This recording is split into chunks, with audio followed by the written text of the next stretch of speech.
It is so wonderful to be home and to be back with all the leaders who are here and to celebrate this extraordinary organization, which is an organization of so many exceptional leaders, those who found the courage to run for office and those who support them.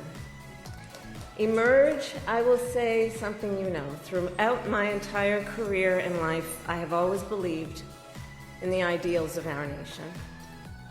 The ideals reflected in the Declaration of Independence, that all are created equal and endowed by our Creator with certain inalienable rights.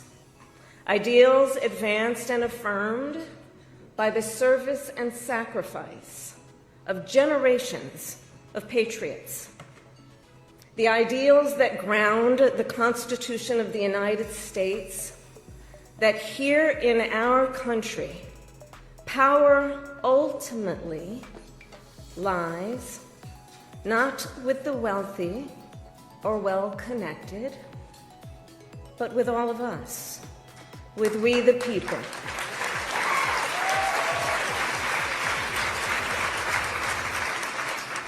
Now, of course, I recognize that America has never fully lived up to these ideals, that for all the gains we've made, the American dream has for decades been slipping further out of reach for so many, and that the American people deserve leaders who make their lives better and make our country stronger.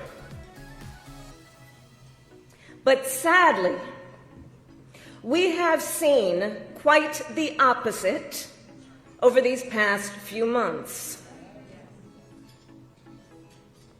Now, I know tonight's event happens to coincide with the 100 days after the inauguration, and I'll leave it to others to give a full accounting of what has happened so far.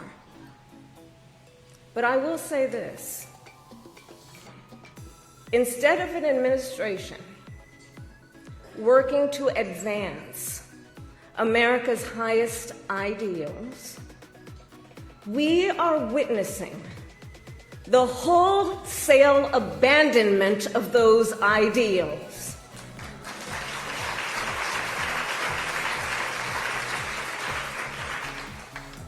And what we are also seeing in these last 14 weeks is Americans using their voice and showing their courage.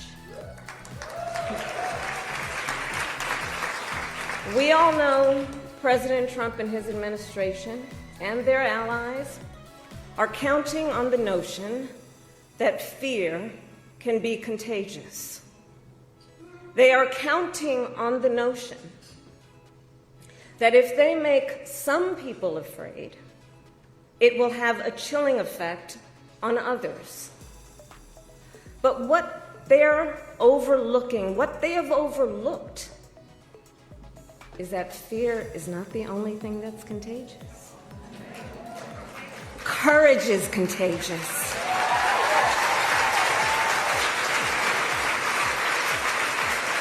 The courage of Americans who are banding together in the face of the greatest man-made economic crisis in modern presidential history.